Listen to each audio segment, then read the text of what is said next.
Hello my friends and welcome back and happy Monday to you. You're gonna have a fantastic week, and for that I'm gonna start this video with a very human story. This, my friends, is Elena. She is 94 years old and she really wants to help the Ukrainian war effort. These people remember the Holodomor in the 30s, where Stalin orchestrated the biggest man-made famine in the history of mankind. About 3 to 6 million Ukrainians were starved in the span of a few years. She remembers that, and Russia has not really changed. Putin might as well be the new Stalin. So this is why she, at such a high age, is making trench candles for Ukrainian soldiers. Let's watch the video. Olena Vladimirets, 94, from Vinnytsia, and her daughter Nina together made 4,000 trench candles for the military. And you can see these trench candles, they're filled with cardboard, and I know if you pour some candle wax or oil in them, they burn for a very long time, for hours sometimes. So these are very cheap, cost-effective way to make a heating source for food in the trenches. Some people cook, some make machines, and I will do at least this. Maybe he will warm up a little bit there. Yes, this is giving a lot to the trench guys. She's doing it in her home, in her apartment. My hands hurt, but I want to help. On the technical floor of the house, on the electric stove, Nina Vladimirovich melts wax. These are easy to wind candles. The main thing is to fill the wicks, because everything starts with them. This is heated candle wax, I would say, or some kind of oil. If it hardens up in the candle and you light it, it burns for hours. They're lit and the candle burns. These candles burn up to 6 hours, yes, and if you're inside a trench cavern or cabin or cave, however you call it, they can actually heat up the room also. You don't need big of a fire to heat up a closed room. This one candle can do quite enough. I want to keep sharing human stories like this one to you, so people would not become apathetic towards this war, because it is very difficult to continuously watch people being knocked out cold, Russian soldiers being knocked out cold. I have to bring something this into it so we would remain open to it. As a forefront soldier of the informational warfare between Russia and the West, I need to protect myself online and reduce my digital footprint any way possible. This is why I use Surfshark VPN. It masks what you do online. A VPN, a virtual private network, keep you safe and private by covering up everything you do online. When your device connects to the internet, all that information is, in a way, blurred out or encrypted. Anyone who tries to snoop on you won't be able to see what you are doing or where you are doing it all from. Your location. Using a VPN is like wearing pants. When you go outside, all the important stuff stays private and secure. I need to send very large files that sometimes are OPSEC, requiring the highest security. Surfshark VPN keeps your location and download history private by encrypting and encoding all internet traffic. Surfshark VPN has only one subscription for unlimited devices. Yes, you can even share one account with all your friends and pay less than a piece of a gum for a more secure and private online life. Get an exclusive Surfshark VPN holiday season deal. Enter promo code Rehi to get up to 6 additional months for free at surfshark.deals/Rehi. Thank you, Surfshark VPN, for sponsoring today's video. Now, my friends, I want to show you the progress of Ukrainian snipers in Avdiivka. How do they work? What is the dialogue in between them? And we have this video thanks to Dimitri, or Words Translated. I'll read you the video. It gives you quite of a direct impression what's the life of a sniper here. So this is a Russian dude. A Russian man. I cannot show you the shot but he was shot at and he heard it. Boom, and he went down. He didn't got hit, he just went to duck under cover. Look out for the second one. So there is one more. Especially for our friends in France from the Extreme Tourism Company. What they call Extreme Tourism Company, yeah. Look out for the second one peeking out. Waiting for the second one. He's looking around trying to understand where we are. And you can see movement here. The guy is moving. He crouched in the exact spot. So should I just shoot, I guess? Make the decision yourself, but he may move. Is he visible? Can see him moving his head. And you can see him right here. He's crouching. Same exact spot. Yes, can I just shoot there? And he lifted up his head. So the guy obviously, if you're pinned down by a sniper, I wouldn't lift up my head, but that's only me. Russians think differently. Russians in Avdiivka or charging Avdiivka are not very self-preservable. Like, they don't think about self-preservation much. So if there is a sniper, they lift up their head. If there is Ukrainian artillery, they climb on top of the infantry fighting vehicle and welcome the drone and artillery with their open hands. That's the Russian way of doing things. My friends, this is Morozovsk. As you can see, it is 100 kilometers east from Donetsk Oblast and the Russian border. So this airfield here houses about 20 Russian Su-34 fighters and also choppers. And this was visited by Ukrainian drones who intended to deliver Christmas presents for these Su-34 fighters. Let's see the photos. As you can see, Dmitry has translated this photo for us. This is a part of the Ukrainian drone after the explosion, and it says, "Greetings to Katsaps from Yarik or Yaroslav." It is insane that you can send greetings like that. And also, the guys who donated for my last drones that I gave to SPU Alpha Special Forces, these drones had your names and your greetings on the wings of them. So you have actually sent 50 different greetings to the Katsaps.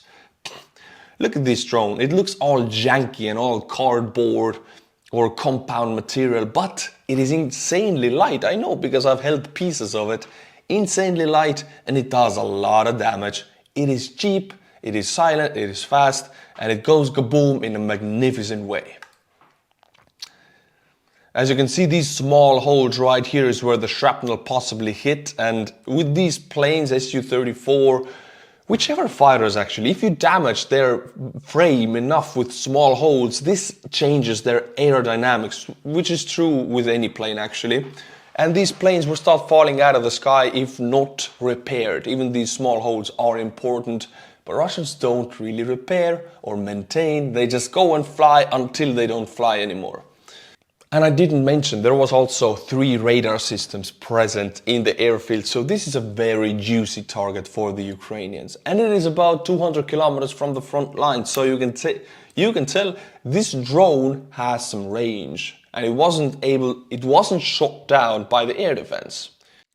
My friends, very soon we're gonna start producing something like that. So keep an eye on my channel and hold your donations, because we're gonna make fundraisers which fund the creation of the futuristic drones for Ukraine. I'll show you everything in a video. Today, my friends, Russians attempted another armored attack on Avdiivka. This was no small attack because they do that every day, but this was 15 pieces of armored vehicles with infantry. They drove through Krasnogorivka to the south of Terekon. Terekon is the waste heap mountain, near the coal plant in Avdiivka. Dropped the infantry and drove back. Thanks to the combined efforts of all the brigades on the site, more than half of the equipment was destroyed. That means out of 15, about 7 to 8 were knocked out cold. The rest of them made it back, but the infantry is possibly minced up. The infantry is now concentrated in the windbreaks. Its destruction continues. Yes, the infantry will be pinned down by artillery, and then the FPVs, the kamikaze drone operators, one by one hunt them down, and the snipers also get to work. This infantry has nowhere to go. Tactics generally do not change. Regular column attacks in the hope of a quick operation. Again, we're talking about the important role of observing the front line from drones and other UAVs, which reduce to zero the possibility of any blitzkrieg on an operational tactical level. Hello my friends, we are launching Artur's army in United States and Europe. It's a volunteer unit helping Ukraine any way possible in any country. Whoever you are, whatever you are or your expertise, we can work together towards Ukrainian victory. Now, I'm asking you to send a video to me like this, making a video saying, I am your name, and then what are your expertise or education or position of work, and say, I am part of Artur's army and we will work towards Ukrainian victory. and send it to me. The email is right on the screen. Now, this will go to Estonian and Ukrainian national televisions, so only send it if you're okay with your face being connected directly to helping Ukraine. Thank you, my friends. Send them to my email. Let's make big things happen. Slava Ukraini.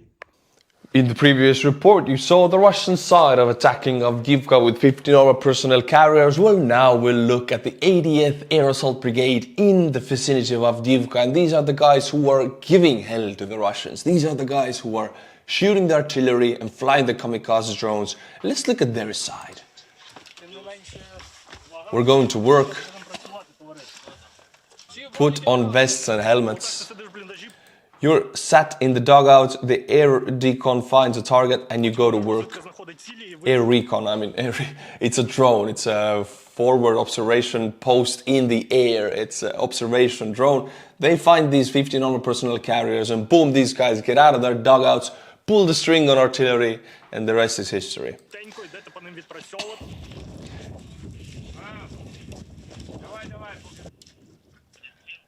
I read in the post before, this is a British howitzer. Now will be a shot of 105mm at the enemy infantry. 105, I mean, we compare it to 205, 120, 150. Everything bigger than a 40mm. Yeah, 40mm, you know, the under-barrel grenade launcher. That makes a bang. That will take out a man. 105, that's a big barrel. Boom. The gun is light, it is meant to assist infantry during assaults and raids. Do you not care about earphones? I've got these. Oh yeah, I can imagine. Like, we don't really think about it, and in the movies they don't really put stress on it also, but glasses and earphones, even if you're shooting any kind of assault rifles, pistols, without earphones or earpieces, you will permanently damage your hearing, and nobody cares about it, of course, because it's a matter of life and death, and I guess I wouldn't care about it. But if there's any way possible to make sure you are wearing those, please do, because glasses save your vision for the rest of your life. Earphones, earpieces save your hearing for the rest of your life. That's the truth. Must be some banger playing. Nah, but sometimes yes. The thing about 105 is that it's smaller than, say, D30. And about T30, Estonia gave the entire stock, entire armament of D30s that we had from the Soviet times. We gave everything. So we don't have T30s anymore, as much as I know. So Estonian generals being like, okay, the only reason Estonian army has any capabilities is to defend from the Russians. But Ukrainians are destroying the Russians. Screw it, let's give everything to them. And I love it. I stand behind this attitude, and I think more countries should adapt it. Give everything you have.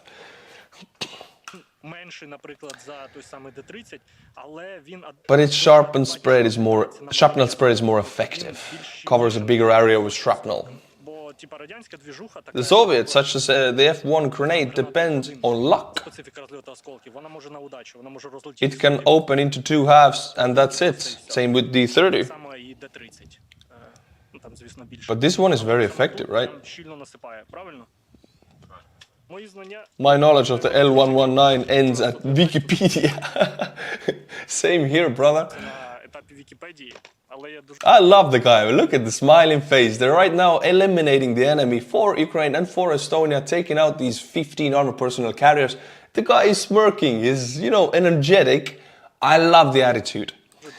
But an interesting fact is that its grandmother, L118, the older version, there is a tradition in Edinburgh Castle where every day except holidays the gun fires at 1 o'clock.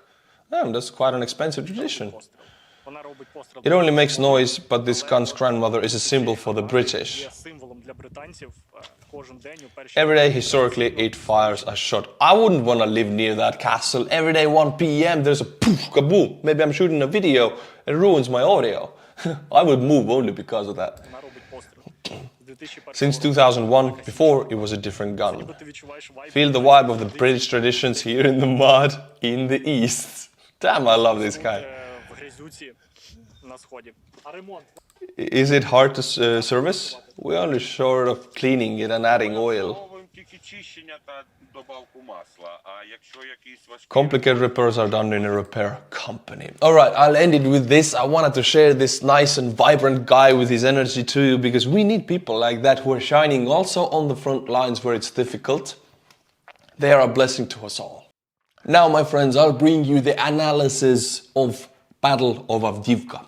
The hottest part of the Battle of Avdiivka has concluded. Of course, Russians are charging it every day, but the convoys with hundreds of vehicles, they have concluded because there's not many more vehicles left for the Russians in that area.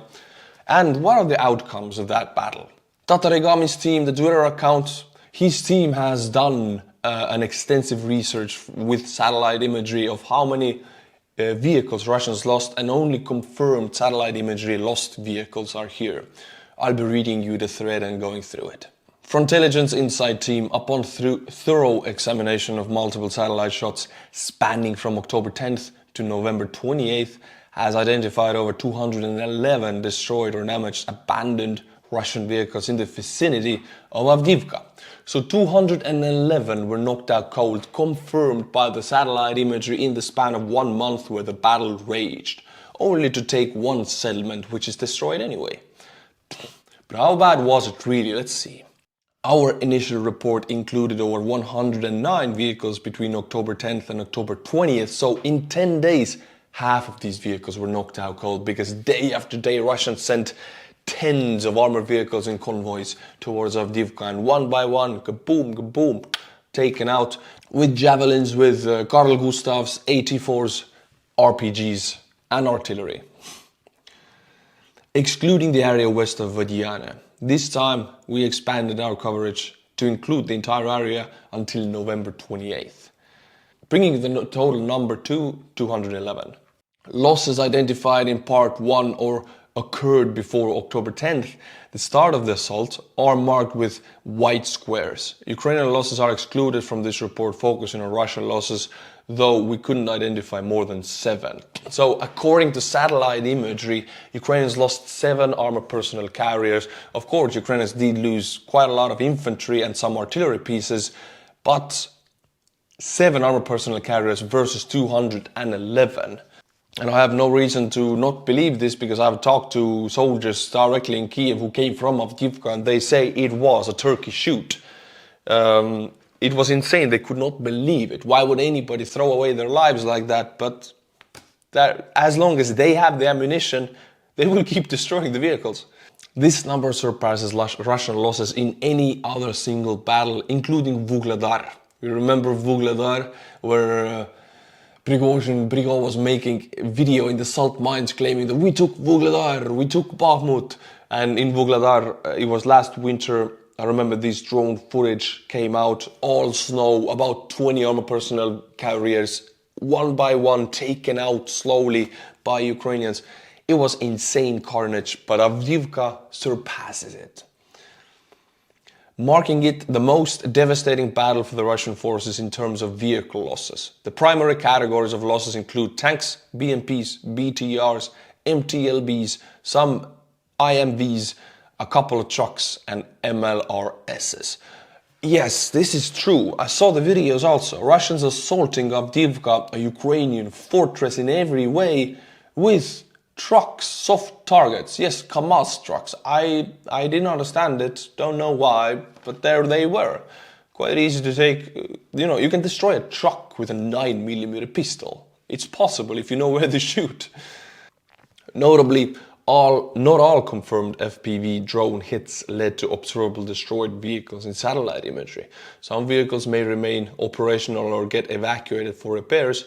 An FPV drone hit doesn't always indicate a vehicle loss. Yes, and I want to talk about it. The mediocre or the medium statistic in Ukraine and also in Russia, I would say, of kamikaze drone hits and destruction is about 20%, 10%. So 8-9 kamikaze drones out of 10 do not convert into Russian losses. If you're a very good operator and there's a lot of Russian vehicles, your percentage might be 50, and that's extremely good. That means every second kamikaze drone destroys something, and that is like a prodigy of a kamikaze drone operator.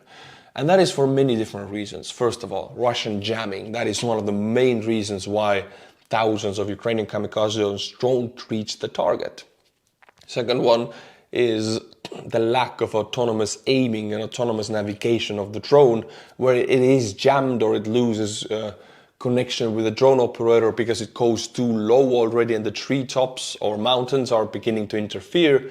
The drone drops down because it's not autonomous. So these two reasons. Now we are building with my team in USA, Artur's Army Research and Development Team, we are building the capabilities that would fix these two issues. I'll keep you posted in that in the future. Around 50% of these losses occurred in the first 3 weeks of the offensive, with occasional peaks in October-December period. This aligns with our earlier reports about the shift towards infantry assaults instead of massive mechanized troops. Yeah, infantry is the most dangerous thing Russia has because it is quite easy to take out armored personnel carriers, especially when they're on their fields, because the fields are mined. Usually they panic, they leave their vehicles. But infantry is different.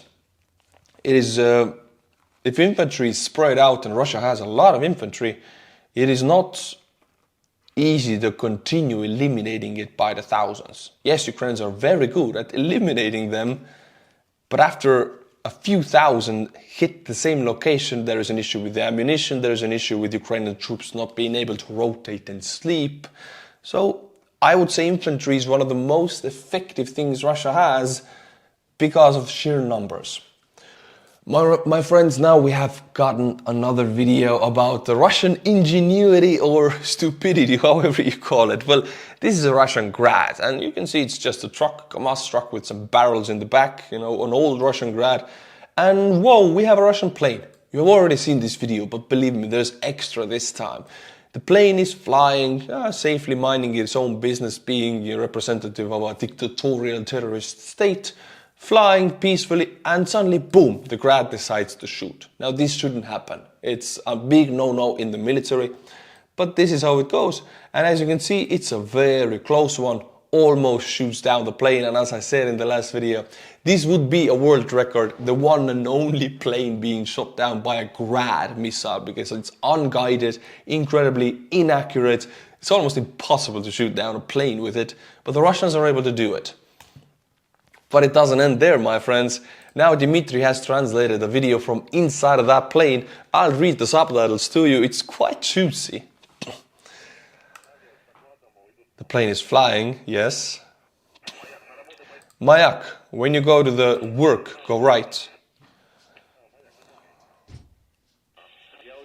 I'm behind you, to the right. A bit inconvenient, I'll go left. Okay. I'm between you and behind, 300 meters away. Okay. I'm going left to work, bombing. And boom, you can see the Grad shooting. And this is the plane behind the first plane. MLRS is operating. I see it.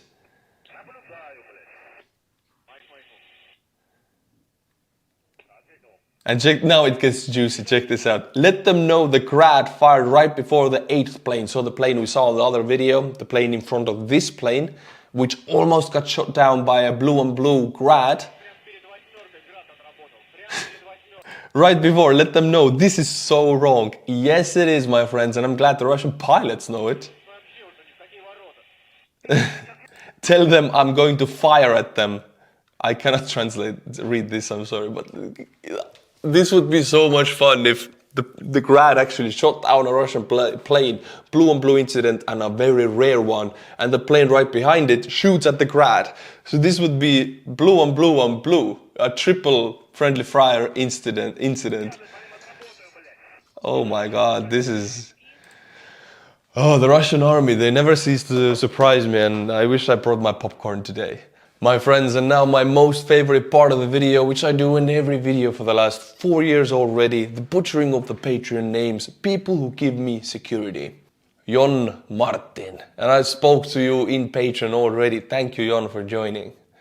Sasha, well actually Saska, Frank Kuba, Andi Karstelling, James Klappenbach, If you find your names butchered in the most horrible way, then I'm glad. That's the goal of it. If you like my channel, you know what to do. All links in the description below. Until my next update, my friends, which will be tomorrow, Slava Ukraini, and bye bye.